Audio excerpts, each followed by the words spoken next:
in statistical methods of data collection and analysis. The first step, as you know, is to define the problem and then to design the experiment,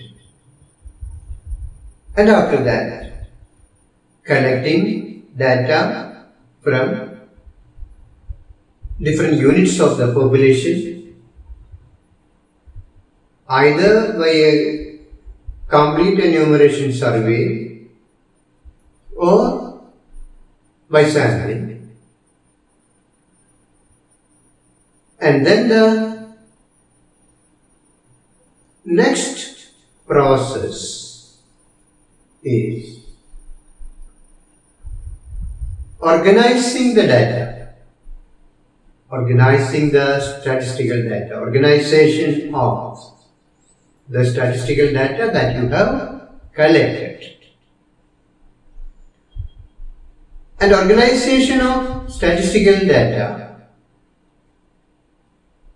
involves different stages of activities. So there are different steps in organizing data. The first step is editing the data. The second one is classifying the data, and the third one is tabulating the data. So editing, classifying and tabulating.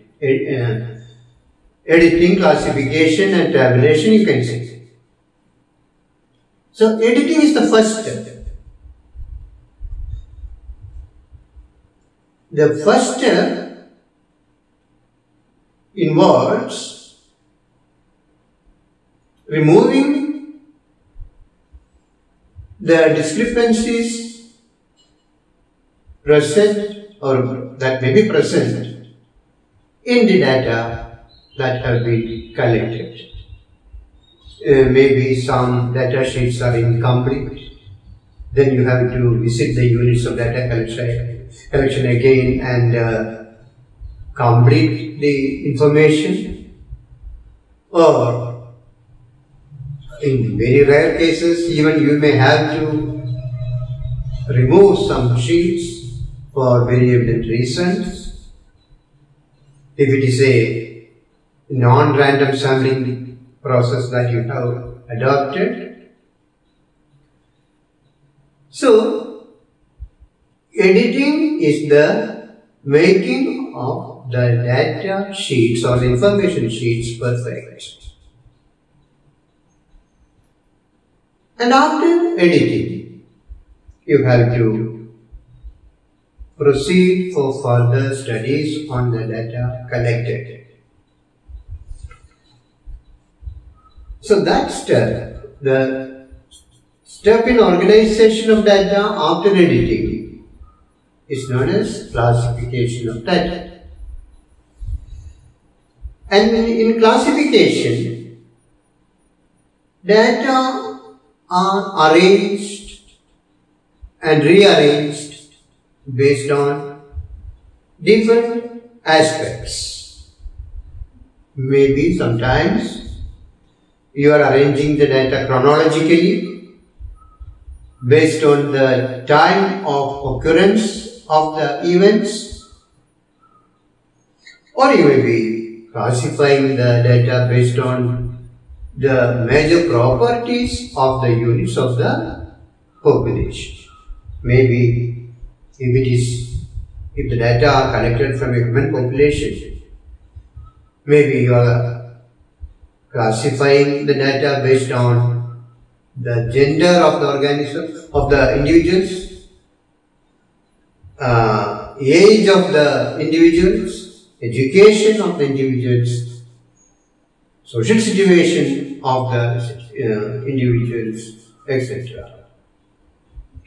So based on the major properties of the units of data collection, you will be classifying the data. And if your study is on a plant population, for example, you will be classifying the data based on plant height, based on age at flowering, duration of the plant from seed to seed, yield of each and every plant, like that. So, depending upon the nature of the major properties of the population, you will be classifying the data. And you will be thus preparing several tables based on one property, the other property, third property, fourth property, like that. You will be preparing several tables. So,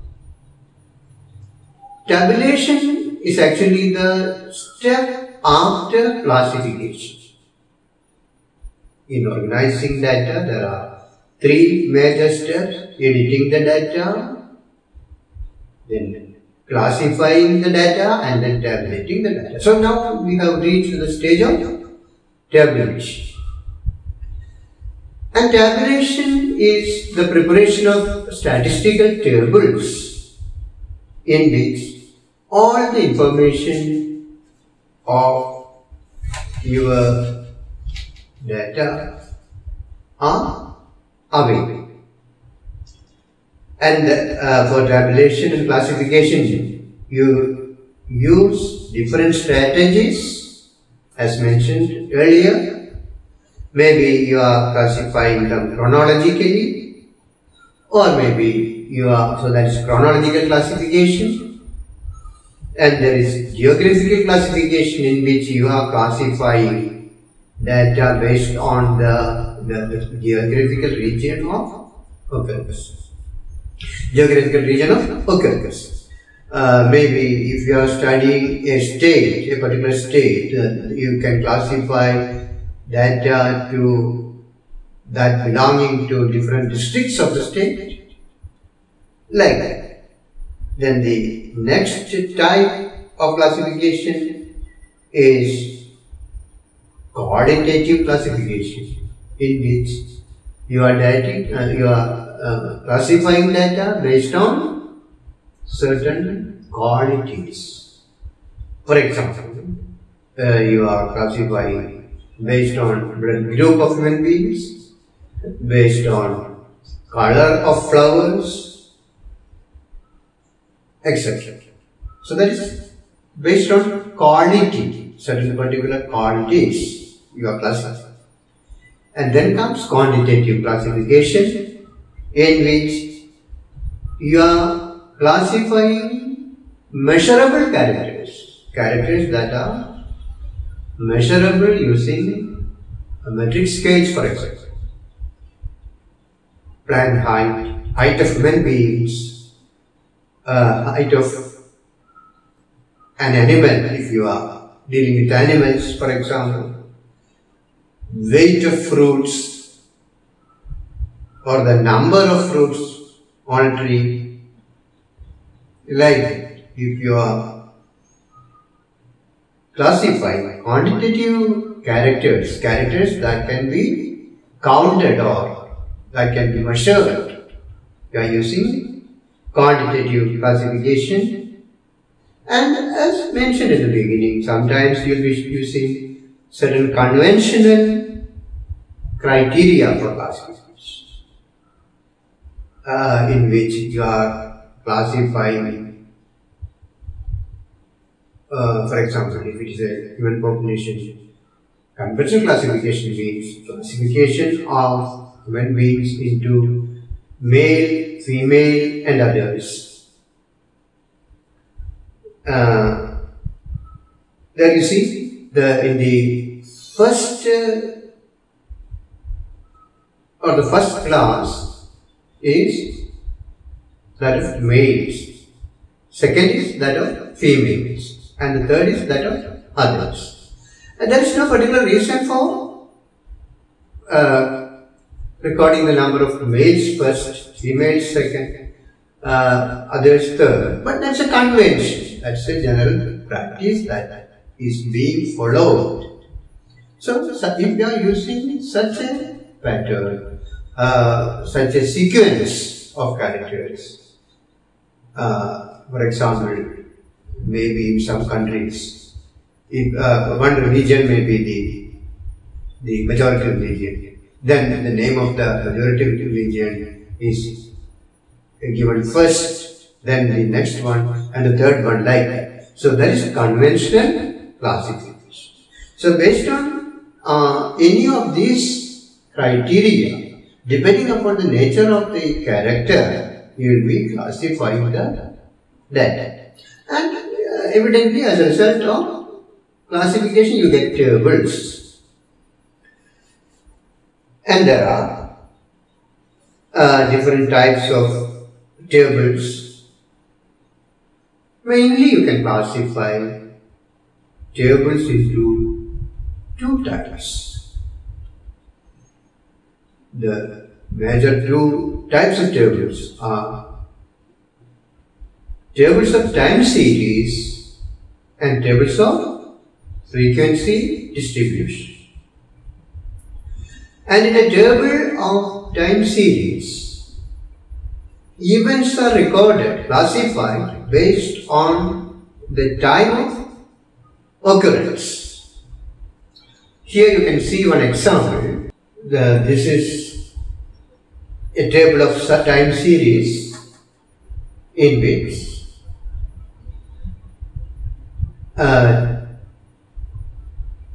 the production of coconuts in an estate A from 2013 to 2017 have been recorded. And in the first column you are giving the year of data collection or the corresponding year of yield, and in the second column you have given the production of coconuts in numbers. So that is an example of a time series table in which data have been presented chronologically. And in the other case, they are called tables of frequency distribution. And there you are classifying data based on different properties and their frequencies of occurrence in the population. So at the minimum there will be two columns. In the first column you get different classes, of the characters, and in the second column you get their corresponding frequencies. So mainly there are two types of tables: the tables of time series and the frequency tables. Frequency tables or tables of frequency distribution. Then let us come to the parts of a table. It's very simple actually. The major parts of a table, you can see them one by one. The first one is the table number. So whenever you make a table or present a table, there should be a number so that you can very easily mention it in your text.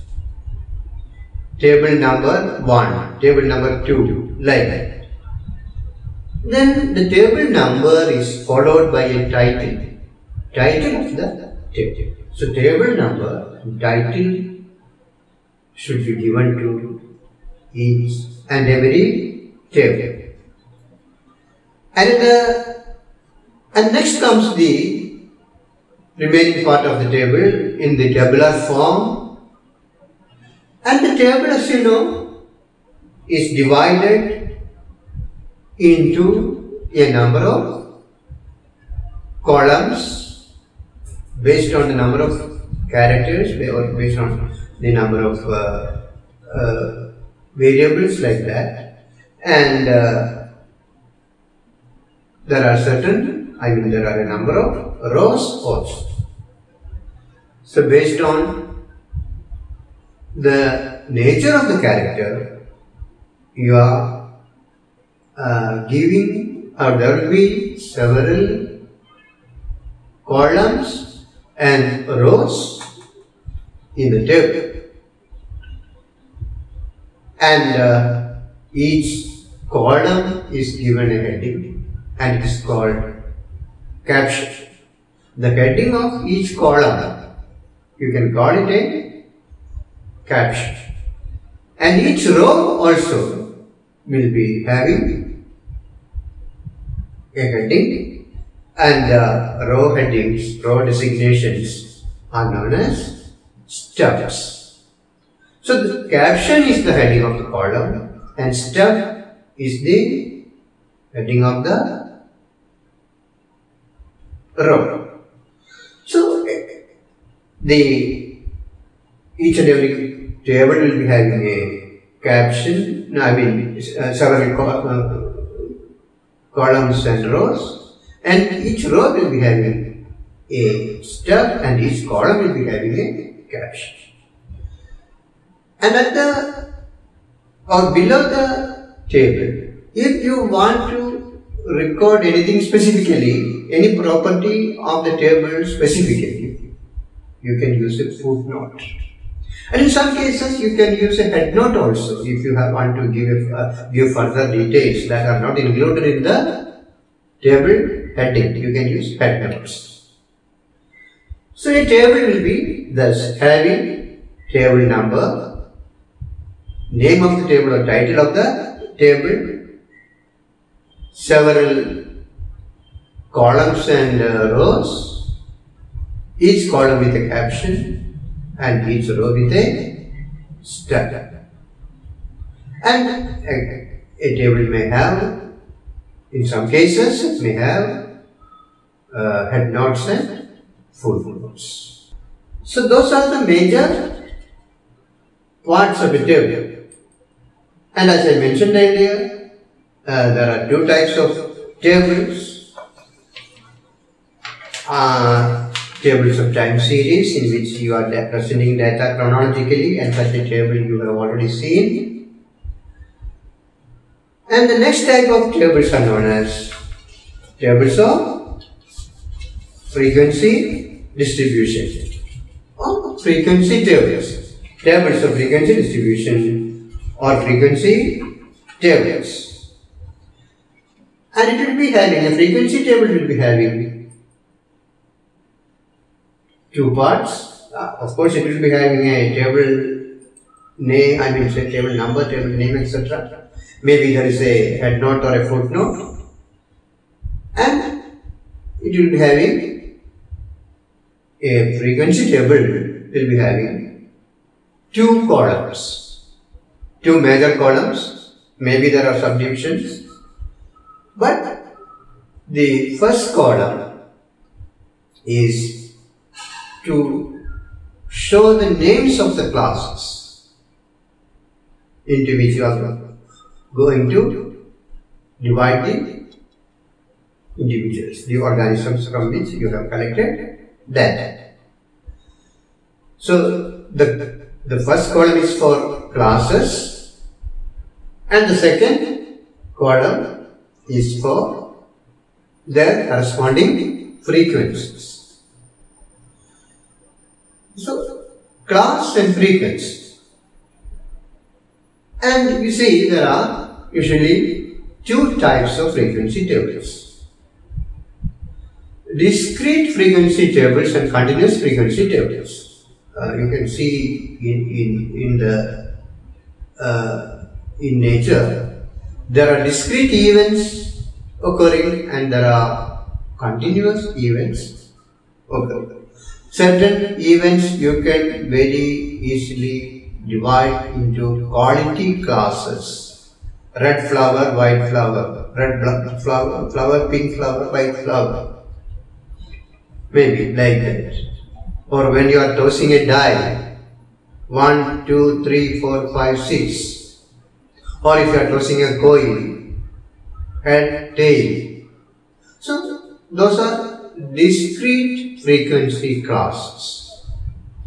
And if you are showing the classes in the first column and the frequencies in the second column, it is a discrete frequency table. And here in the slide you can see an example for a discrete frequency table in which the number of boys and girls in school A in 2019-20 has been given. And the next type of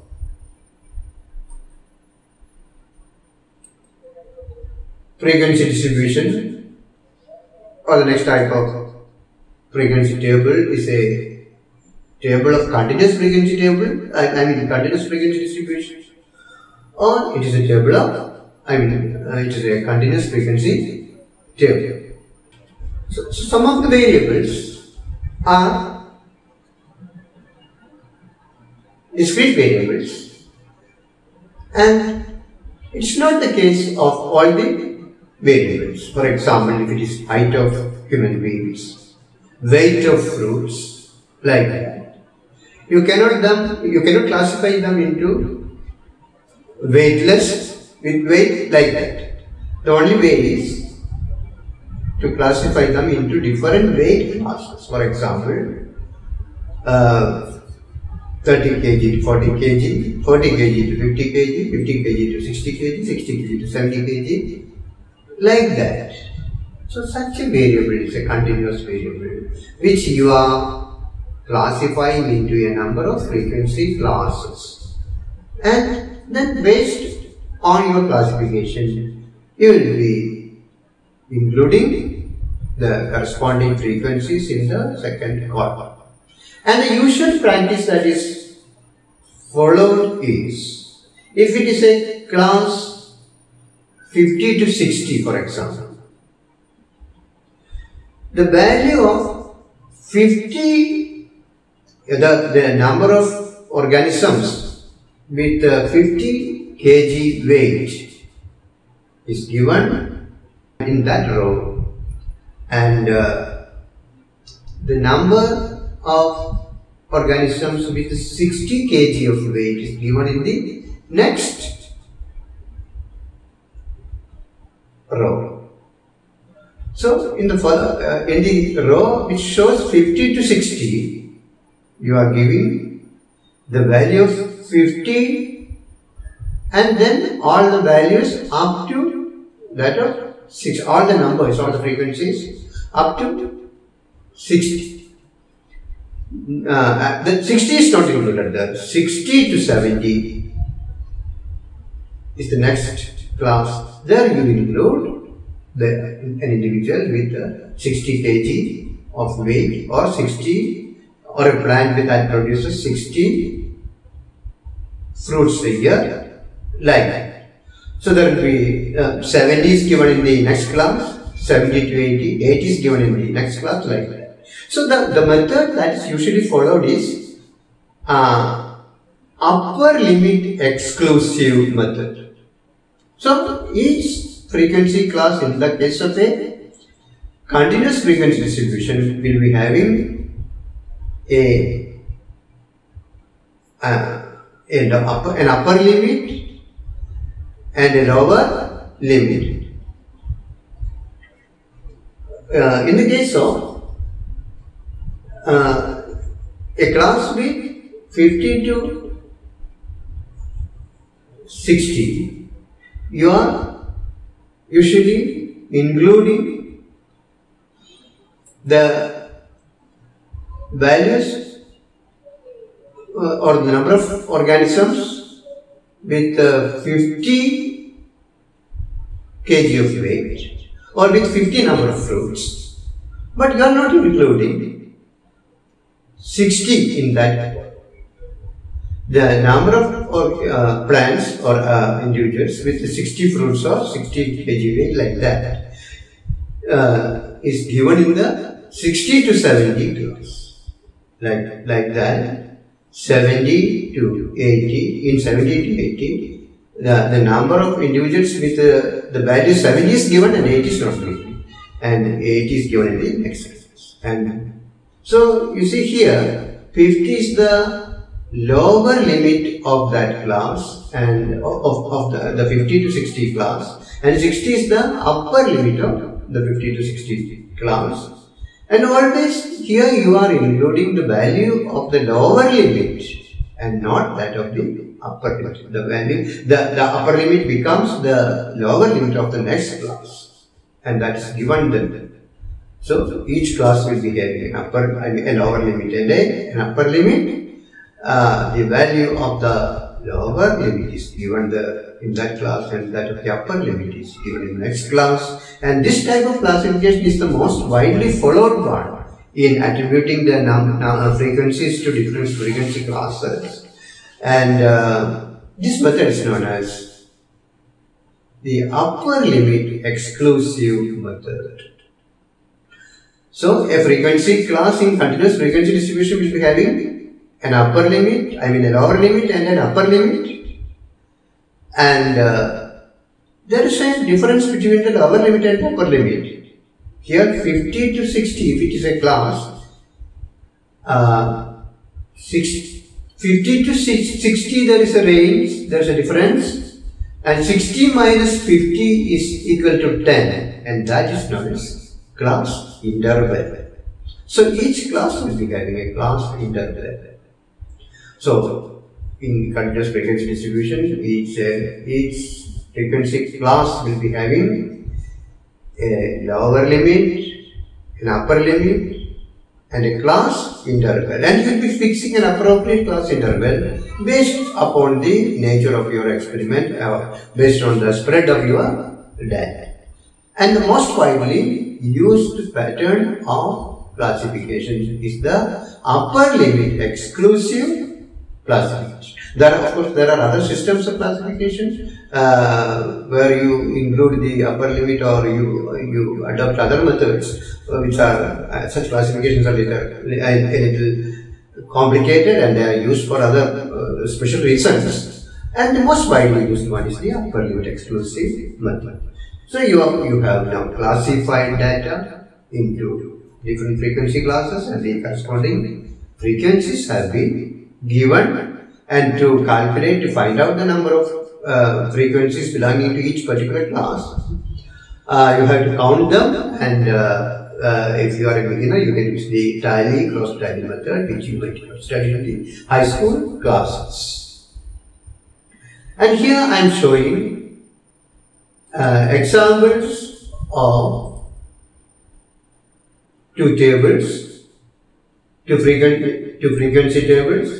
A table of discrete frequency distribution, in which the number of boys and girls in school A in 2019-20 are given, and in the another table 3, in which the production of coconuts in a farm in 2019-20 are given. Here there are different frequency classes. 50 to 60, the number of coconuts is classified into different frequency classes: 50 to 60, 60 to 70, 70 to 80, 80 to 90, 90 to 100, 100 to 110, and in the last column in the last row you are giving total. And the frequencies are given in the next column, and total is given in the last. So this is an example for a continuous frequency table. So that is about tabulation of data. So you get different types of tables as a result of tabulation. Maybe if you are classifying chronologically, you get a table of time series, or if you are classifying based on frequency distribution, you get a frequency table, and based on the characters, either it may be a discrete frequency table or a continuous frequency table. So now we were speaking about organization of data, in which the data collected through a survey, either by census method or complete enumeration survey, or by sampling, are organized properly, and it involves 3 steps. The first step is editing the data. The second one is classifying the data. And the third one is tabulating, editing, classification, and tabulation. Thank you.